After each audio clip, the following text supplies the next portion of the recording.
So welcome everyone, Emmanuel Parish and friends, to this virtual teaching, Lenten teaching with Dr. Rosann Catalano and myself. And the title of this teaching is From Suffering to Hope, a study of the Psalms of Lament. And I want to introduce Dr. Catalano to you. She's a friend and a colleague, and always find great wisdom and insight into scripture study and beyond with Dr. Catalano. So I want to say just a little bit about her and how I know her. Dr. Catalano has a doctorate in philosophy and systematic theology from the University of St. Michael's College in Toronto, where she did her major work on the theology of God and the poetry of suffering in the Book of Psalms. From 1994 to 2017, Dr. Catalano held the position of Scholar of Roman Catholic Christianity at the Institute for Islamic, Christian, and Jewish Studies in Baltimore. And from 2009, she's been an independent scholar and educator teaching Hebrew Bible and New Testament at Beth El Congregation. And I want to say this right, Kizak Amuno congregation in Baltimore, to very well-known synagogues and congregations in Baltimore. The reason that I know Dr. Catalano, and so excited she's with us now, is she's been a lecturer, a guest lecturer when I was in Baltimore at Memorial Church in Bolton Hill. And the three churches of Bolton Hill, Corpus Christi, where she's a member, Catholic Church, and Brown Memorial Presbyterian and Memorial Episcopal did Lenten studies together and other studies, and Dr. Catalano was part of those and presented at those. So we've become friends and colleagues, and so I'm going to hand it over to you, Dr. Catalano, Rosann. Thank you. Okay. Thank you all for tuning in, I guess. I'm delighted to have prepared this material for you, and I hope that you will find it mostly enriching, and maybe you will also learn some things along the way. I hope sometime I might be able to come up and meet you all in person and study with you live, because that's the best way to study. But we will study as best as we can given our circumstances. I hope you are all safe and healthy.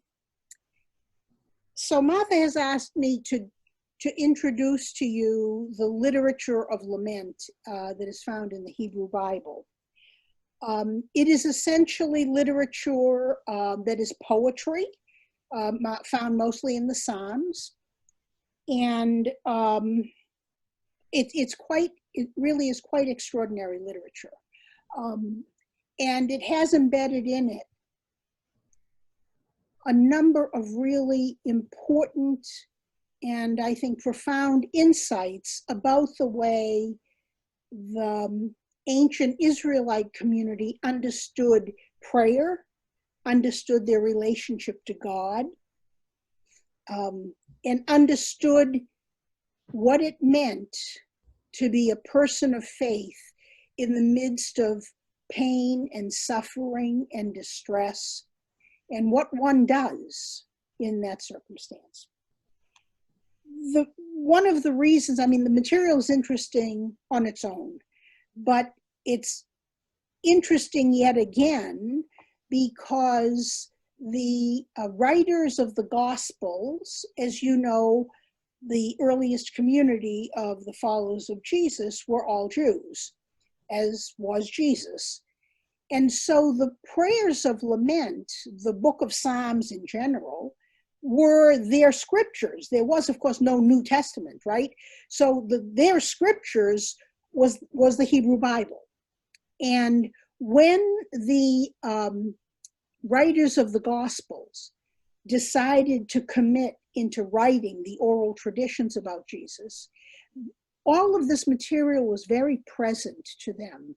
And so as Christians, we also have something, I think, to learn quite profoundly, both in our own scriptures and from the Hebrew Bible. So that's sort of a broad introduction. What I want to do in this session is focus on a text from the book of Deuteronomy.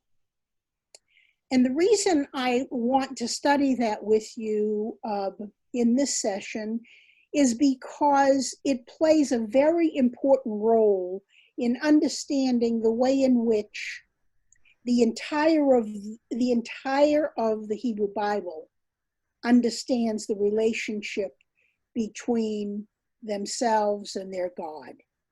And it's sort of in a nutshell, sort of a whole theology that helps us understand the Psalms of Lament. So we're going to study Deuteronomy 26, verses 1 to 11. And I want to begin with a few introductory comments about the background to this. As you know, the Exodus out of Egypt was the foundational experience of ancient Israel. It's what created them as a people. They were Hebrew slaves in Egypt, and they went from Egypt through the desert into the land of Canaan. And that unlikely possibility became foundational to their understanding. They came to believe that it was God who made that deliverance possible. On their own, that was not a possibility. They had no power. They had nothing. And so the fact that they crossed this sea with Pharaoh's armies chasing them, the fact that they made it to the other side of the sea, created in them an extraordinary sense of who they were. They were slaves who had been delivered out of slavery by God. And this sort of miraculous happening, however you understand miracles, this sort of miraculous happening, this escape from Egypt, led by Moses through the waters of the Red Sea, became the story that made them a people. I mean, in fact, it's the precursor to the story, right? Because what made them a people was the giving of the law on Mount Sinai, the Torah. That's when they became covenanted with God. But this is what led up to that. And so in looking back and thinking about their history, they realized that Mount Sinai and the giving of Torah by God was not, and the covenantal relationship established with God would not have been possible had they not escaped from Egypt. And therefore, the Exodus became the foundational story for ancient Israel's self-understanding. It literally created the people. Indeed, so powerful an event was this in the imagination of this people that they began telling the story, right? The way we tell stories about things that are important to us, that happened to us in the past, that had a formative power over who we became. Well, in much the same way, this people began telling the story of their exodus out of Egypt. And they repeated that story from generation to generation. Now, because they were pre-literate people, right? They didn't have texts that they read and passed on. They had stories. And the way they remembered the story was to create a kind of poem or song. Those songs are easy to remember, right? Unlike long pieces of literature, you can remember a song. And so what this people did was they put into a short text the experience that we then read in the book of Exodus in chapters 14 and 15, which are the narratives of that move from Egypt to the land of Canaan, right? But in this pretextual time, they created the poem that we find in the book of Deuteronomy. And that's in chapter 26. And we begin then with the book of Deuteronomy, chapter 26, to study our laments, because the experience of the Exodus literally hardwired the imagination of the Israelite people, so that from thence forward, whenever they experienced in their history, throughout their long history, whenever they experienced deliverance or liberation or freedom, and understood that to be the work of God for them, when they told that story, they always told it in the same format as Deuteronomy 26. And so I want then to look at this text with you and study it with you for the next little bit of time we have. But before I move to the text, Martha, do you have observations or comments about what's going on here?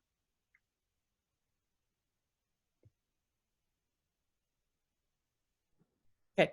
Yes. So one of the things that I was struck with is, of course, as Christians, when we come in liturgically to Easter and we come through Holy Week, we come to the Easter Vigil, which has been recovered from since Vatican II in most of our liturgical traditions. And at the Easter Vigil, there is one reading that we must read, and it is the Exodus reading. And I think that shows how important that reading is to us too. And to whenever and that is a service all about deliverance and freedom and resurrection. So I just was struck with that again. And I know we're going to talk more about how our liturgy in its very deepest moments actually mirrors what we're going to be doing in the Psalms of Lament. So. Yeah, I think that's a really, really interesting point, because I think that to understand, I think there is a much deeper understanding that we have access to about our own faith, especially as we do the work of our faith of liturgy. It's more, we have a more profound meaning of the power of that when we understand the Jewish roots of our own liturgy and prayers. I think you're exactly right. That probably the single most important thing as Christians we can keep at the forefront of our mind is that at our very core, we were shaped by this tradition in profound and deep ways, and that we have maintained that connection through our liturgy and through our prayer. So I had one other thing I just wanted to add. In Virginia Seminary, Dr. Murray Newman, who was my Hebrew Scripture Old Testament professor, I just have this, he was at the end of his long career as a professor at seminary, and this is what he started your first year seminary class of Old Testament Hebrew Scripture was with this, well, it was a wandering Aramean was my father, and this is a different translation we're going to use, which I want you to say something about, but that's what he started us off with at our first day of seminary. And isn't that interesting? And so now, yeah, there was a method to his madness. So there's a method to his madness. Right. Yeah, well, thank you for reminding me. The text that that Martha will put up on the screen or send you is probably going to be the text that I use. And so let me say a few words of that, because it's not altogether, it's likely not to be as familiar, because what we know from our liturgy begins, a wandering Aramean was my father. When I study the Hebrew Bible, and when I study it in translation, I only use one translation, and that's the translation from the Jewish Publication Society, which is a translation of the Hebrew texts into English that was done by Jewish scholars. And so I find it does honor to them. It's their language, and I should pay attention to how they translate it first. Secondly, and this gets into 4 other courses, but let me just say the following, that up until probably 75 years ago, most English translations of the Bible were profoundly Christianized of the Hebrew Bible. Let me give you one example. In the King James, the Hebrew word nephesh is translated soul. Throughout the entire King James, whenever the Hebrew word nephesh comes up, it's translated soul. My soul gives glory to God. All those texts, right? Well, the Hebrew word nephesh doesn't mean soul, because soul is not a concept that was part of the Hebrew worldview. Soul is a concept that comes out of a Greek dual worldview, body, soul, mind, spirit. But the Hebrew texts come out of a very different Semitic worldview, where there wasn't this bifurcation between body and soul, spirit. So the way in which nephesh is translated into English is life breath, right? So it is the breath of my life that worships God or gives God praise or whatever. But that's just by way of example, and there's tons of them. I mean, there are just painfully tons of them where the English is skewed in such a way that it alters, in fact, the meaning of the text. That's less the case in this particular text, although, if you recall, the text that we're used to is, my father was a wandering Aramean, right? Well, the text that you have in front of you doesn't say wandering, it says fugitive, right? That's a significantly different word, and it has a very different valence. So you will likely not be totally familiar with this text if you're familiar with Deuteronomy 26, but all translations, remember, all translations are interpretations. And so when translators do their work, the first thing you should ask them is, what are your biases? What are your biases when you're translating? I like the JPS translation because every Jewish scholar I know and have studied with has said the same thing. It is the closest and most accurate translation of the Hebrew. So I want to begin with the preface to the part we're going to study.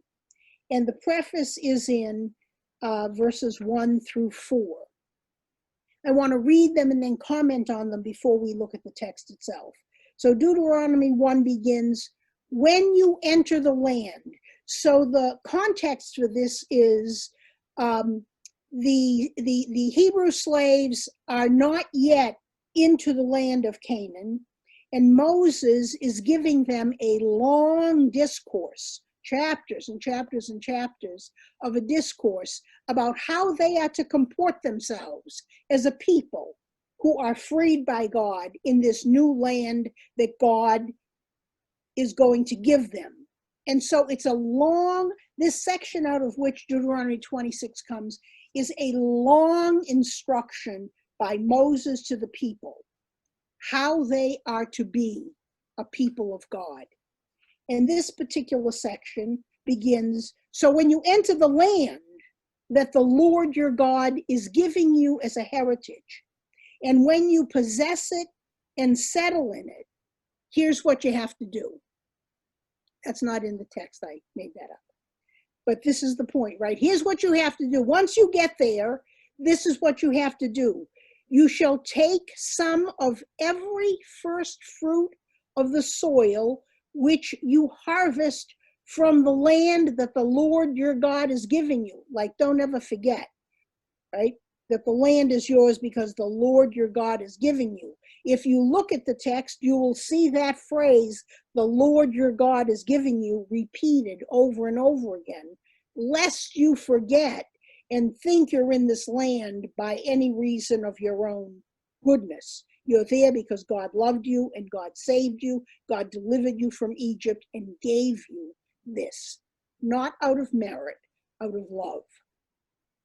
So when you get there, Moses says, take some of the fruit of the first fruit of the soil, put it in a basket, and go to the place where the Lord your God will choose to establish his name. Well, we know that is Jerusalem, right? So take the first fruits of your soil, whatever the fruits of your soil are, the first one. So your first harvest does not belong to you. It's interesting, right? The first harvest belongs to the one who set you free. Bring it there. Go to the, excuse me, go to the priest in charge, excuse me, and say to that priest, I acknowledge this day before the Lord your God that I have entered the land that the Lord swore to our fathers to assign us.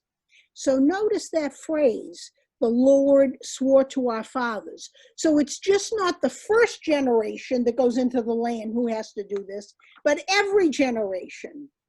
The first fruits of your harvest from now until forever do not belong to you. It's not just the people who come through the wilderness into the land, but every generation does the same thing. They take the first fruits, they bring them, they go to Jerusalem, they go to the priest, and they say, I acknowledge this day before the Lord your God that I entered the land that the Lord swore to our fathers and assigned to us. Then the priest will take the basket from you, put it down in front of the altar of the Lord your God. And then Moses says, after that's all done, you shall then recite as follows, this prayer before the Lord. And that's what we want to study. So you have the context of this. The context is you are now free. You are no longer a slave. The Lord has taken you from slavery. You are now liberated, and you belong now not to Pharaoh, but to God. And you now have a covenantal relationship with God. I am your God. You are my people. And therefore, because of that, the first harvest, you will take the first fruits and bring them to Jerusalem, wherever you are in the land. And it's interesting, right? Wherever you are, not just if you're living in Jerusalem. So this is a pilgrimage. This is a pilgrimage. This is what you and your family will do. You will take, from now on forever, you will take the first fruits of your harvest, go to Jerusalem, give it to the priest, and you will recite this. My father was a fugitive Aramean. He went down to Egypt with meager numbers and sojourned there. But there he became a great and very populous nation. The Egyptians dealt harshly with us and oppressed us. They imposed heavy labor upon us.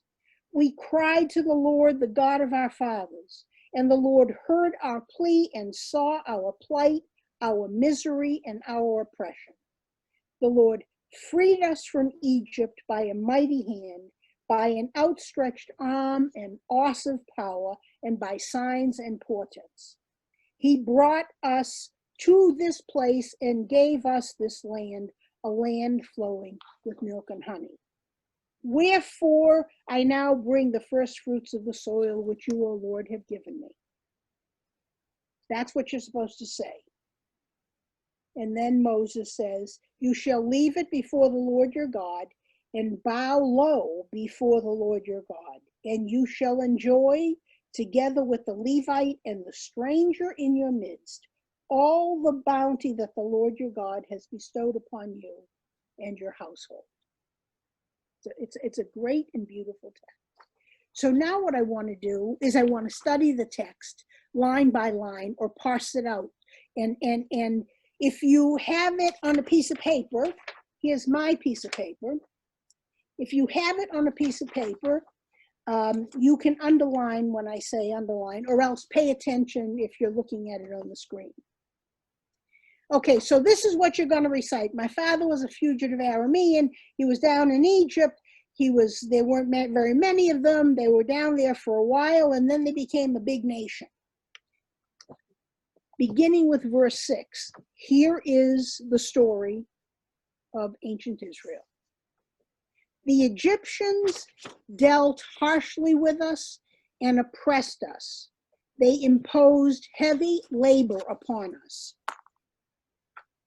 Number one, so there are going to be a series of components. One, they were oppressed, harshly dealt with, and imposed heavy labor, right? They were in a situation of dire distress. They were slaves. They were slaves. Verse 7. What did these slaves do? In the midst of their profound and prolonged suffering, we cried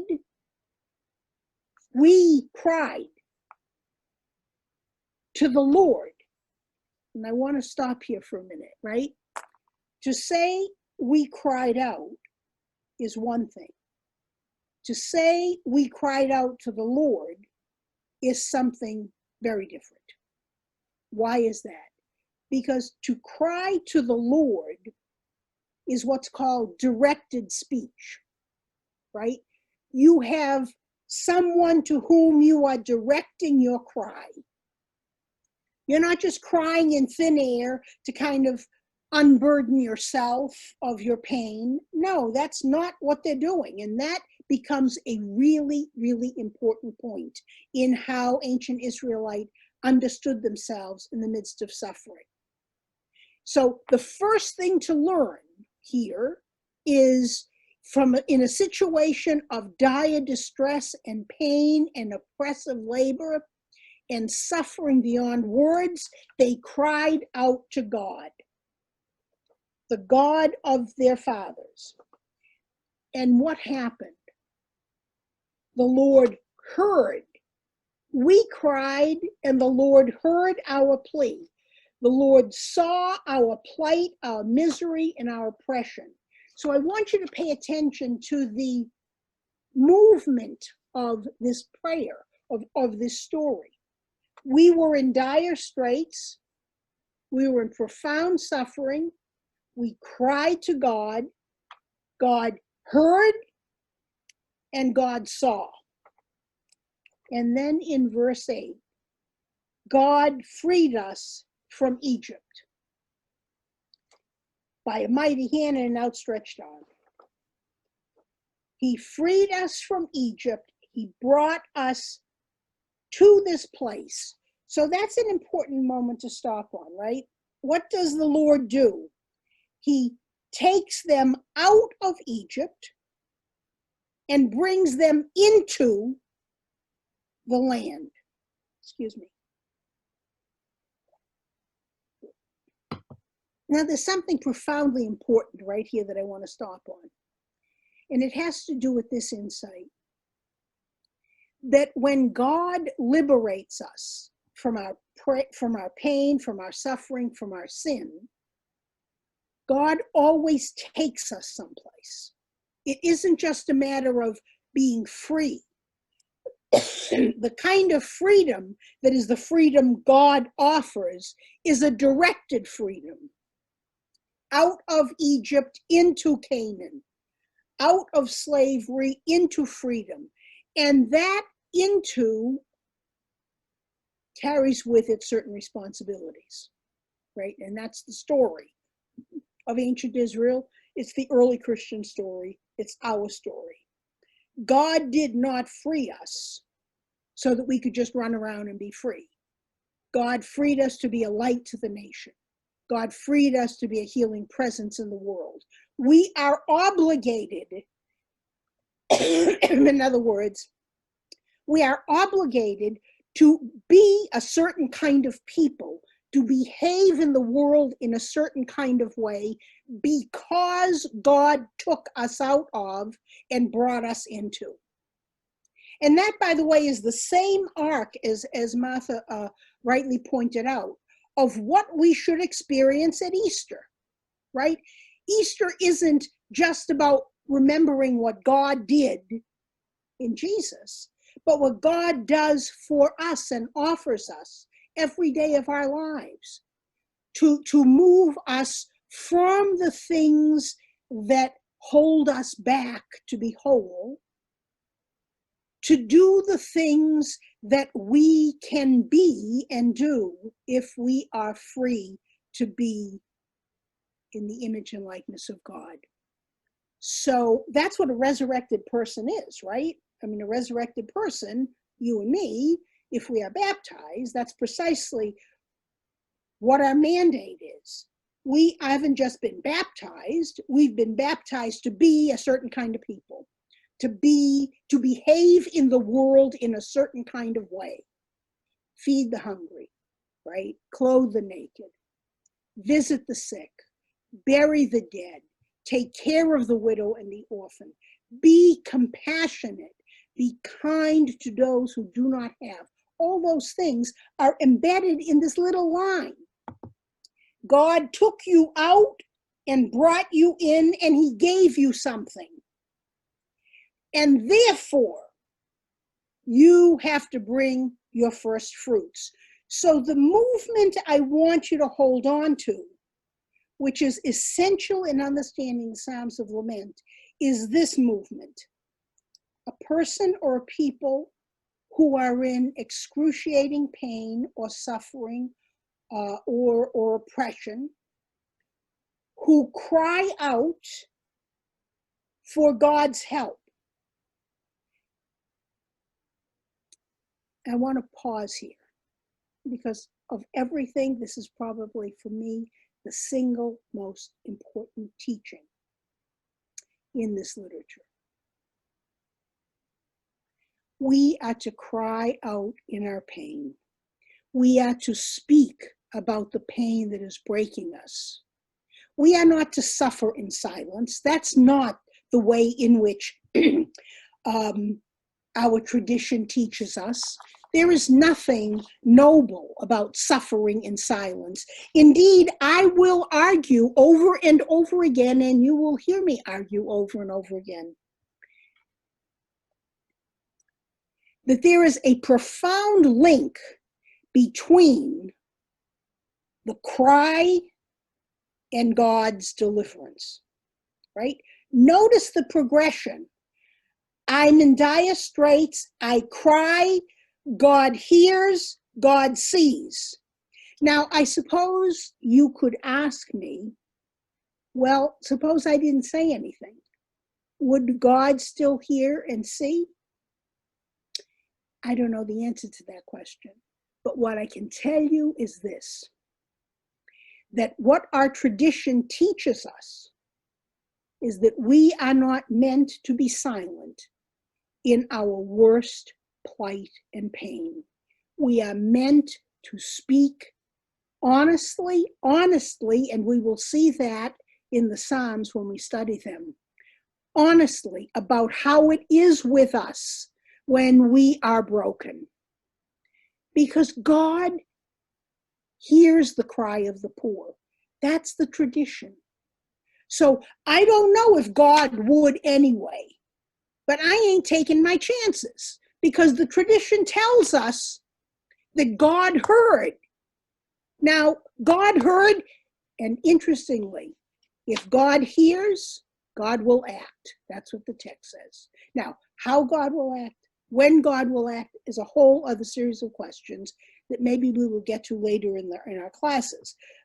But right now, what Deuteronomy teaches us is this progression. I'm in sore straits. I cry to the Lord hears, the Lord sees, the Lord frees me out of some place and brings me to another place. And the last thing, and don't forget the last thing, and therefore I. So it ain't enough to cry and have God deliver. The end of the prayer is therefore I. Therefore I now bring my first fruits. However we understand that, right? This is so. Why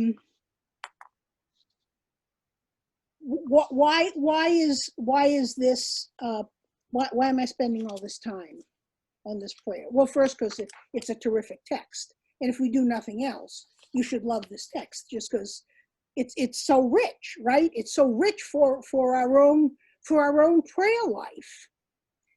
To think about, is this the way? Do I comport myself in a time of pain this way? The way in which the scriptures record. And by the way, I'm going to get ahead of myself just for a second here. Please remember that in the three Gospels, Matthew, Mark, and Luke, each of those Gospels has Jesus crying out. He is not only in John, and that's a whole different category, a whole different story. But in Matthew, Mark, and Luke, Jesus is crying out in his pain. He's a good Jew. He knows the tradition, right? He's not silent when he is suffering on the cross. What does he say? In two of the Gospels, he says, my God, why have you abandoned me? Right? Out of extreme pain, he cries out to God. So this isn't some just ancient text that Jews read or that we read whenever we read it. This is at the core and heart of our tradition. It is at the very, the very heart of who we are when we are in pain. Now, one last question, and then I'll stop. I want you to think for a minute about this question. So what I've tried to do is I've tried to lay out for you what I call the rhetorical arc of this prayer, from pain to speaking, or from pain to crying out, to God's hearing, to God's seeing, to God's freeing us, to our bringing our first fruits, right? What do you think the moment of deliverance is?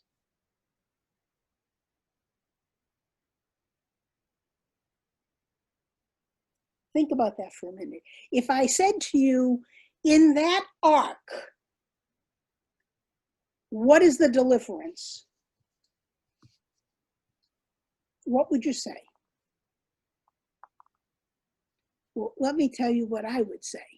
And I wish I were in your midst so we could talk about this, but let me tell you what I would say. There isn't a single moment. deliverance is the entire ark.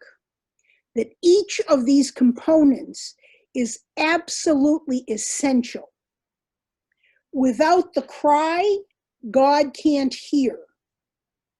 Without God's hearing, God doesn't deliver. Without God's delivering, there is nothing for us to praise God for. So the whole thing, it's not just God's action that's deliverance. In other words, my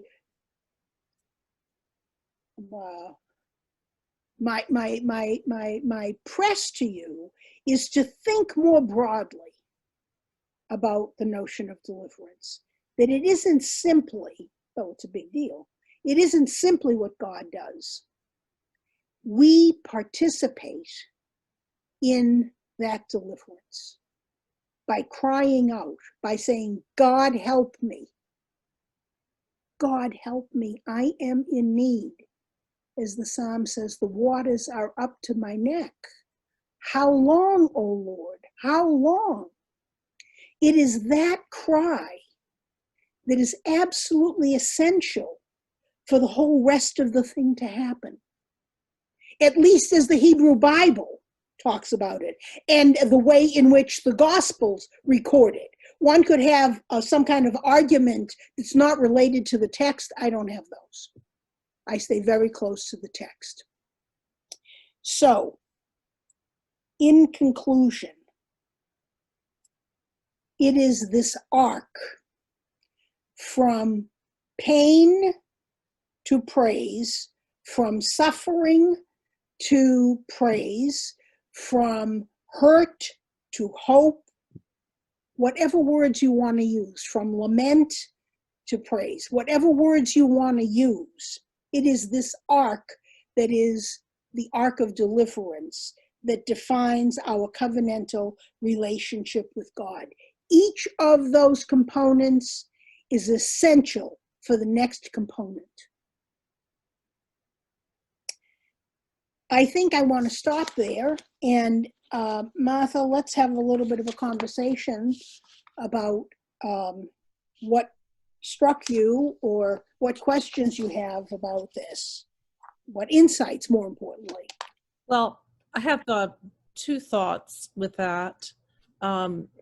And folks on this at Emmanuel will know that I've been talking a lot about lament and speaking our grief and our cry and our suffering. And I've preached about the fact that, white Anglo-Saxons, particularly Protestants, are very much keep calm and carry on. And so we don't enter into that whole arc. And so we're never able to get to true resurrection, I think, because we haven't done the work of suffering and crying that suffering. And so I feel that we're at a moment in history as a Christian community that we really don't want to miss it. Because my guess, in 1918, there were very few, if any, flu memorials. There were plenty to World War I victims of the war. But one of the things we're trying to do at Emmanuel is to do some kind of pandemic memorial so that we actually recognize the suffering and the cry, but also complete the arc to deliverance. And so I just feel we're at a very important moment. And this Lent, I think particularly, is just set for us to do that lamenting, and probably in a deeper way than we've ever done it. And the liturgy and the historic tradition is going to give us those tools to do it. So I just kind of like to hear what you think, because I feel like I'm really actually looking forward to this Lent in a way that I probably have never, because it's going to, every time I do a hymn or a prayer, I just see all of this right there. No, I think you're absolutely right. And our world is in such pain. On so many levels, it's in such pain. And very few of us, I think, are immune from that pain. If we have been blessed to not know the pain of COVID in our families, we are part of a community that is decimated by the pain of the pandemic. We have racial injustice. We have economic disparity that is beyond description. And then we have a democratic society that is in such upheaval that we don't know if it will survive. If there were ever a time when we needed to speak honestly all the things that frighten us, all the things that are likely to undo us if we don't face them, I don't know when there was or is such a time. Mm-hmm. I would say one last comment, because you reminded me, Martha, when you were talking about the work of suffering. The single hardest moment in this arc, and the single most important moment, is the moment from silence to speech. Mm. That's the single most, and that's the hardest, right? Anybody who has been in any therapeutic context knows that, right? That you have to speak the pain. The pain can't be dealt with unless it is spoken. And that's the hardest thing. The hardest thing is going from not saying anything to try to find words to say it. And we don't want to do that because we know instinctively that the saying of it is going to be even more painful because it is out there. Yes. So I think we should end there because we'll watch this together right after Ash Wednesday. And I'd ask folks, as we say Psalm 51, to be thinking about that and Deuteronomy 26. And we'll be back together again for more teaching soon. So thank you, everybody. And thank you so much.